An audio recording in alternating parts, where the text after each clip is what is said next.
It seems to me that comedians are spending more time delivering messages than telling jokes.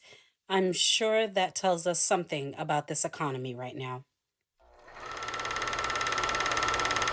Hello, everyone. My name is author R.L. Raintree, and this is Reels and Reads, where I give honest reviews and occasional spoilers. Katt Williams' The Last Report is something that I was looking forward to watching. People said that it was absolutely hilarious. But I have to say, it was one of those shows where I got a couple of chuckles, or as Kat would say, I got my seven chuckles in. But that's about it. Now, as I previously said on a different social media app about Dave Chappelle, a lot of his jokes were recycled, and a lot of the time was spent delivering messages to people who don't really read.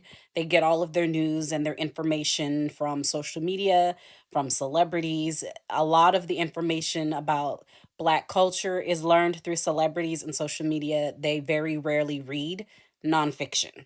So that's what this special gave. There were a lot of recycled jokes and there was a lot of messaging, but the messaging definitely fed into conspiracy theories, definitely fed into the Epstein files, definitely fed into his interview with Shannon Sharp. And though I'll say his special was far more entertaining than Dave Chappelle's, for me, as far as comedy and telling jokes, it wasn't far off as far as it being message heavy and joke light. The jokes that he told were his usual roasting of celebrities, including Oprah Winfrey, Shaquille O'Neal, 50 Cent. I mean, you name it, nobody was off limits.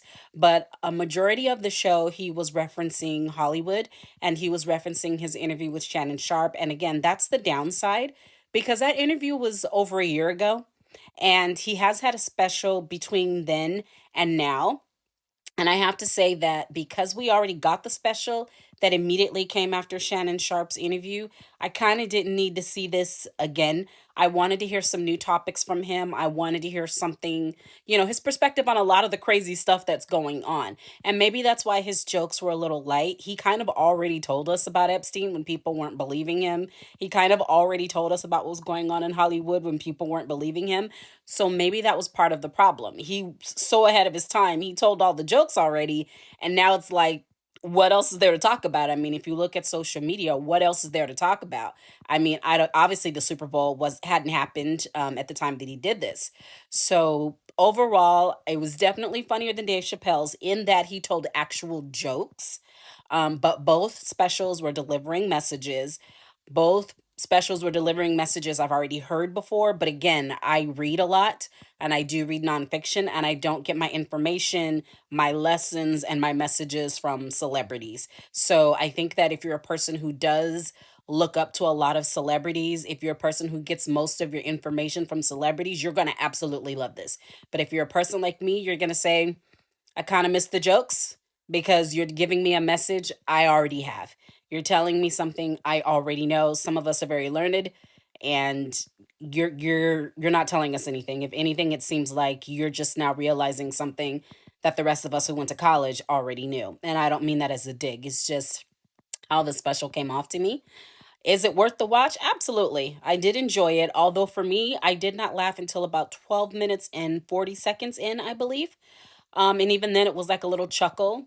But something about Cat Williams when he does that little voice that he does, he could be saying he could be reading the alphabet, and I will chuckle.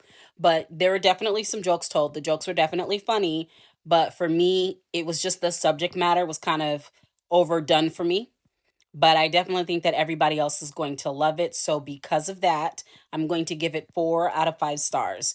I took away a star because the topic is kind of played out. He's already covered this before. I wanted to hear something more from him. I want to move past the Shannon Sharp interview.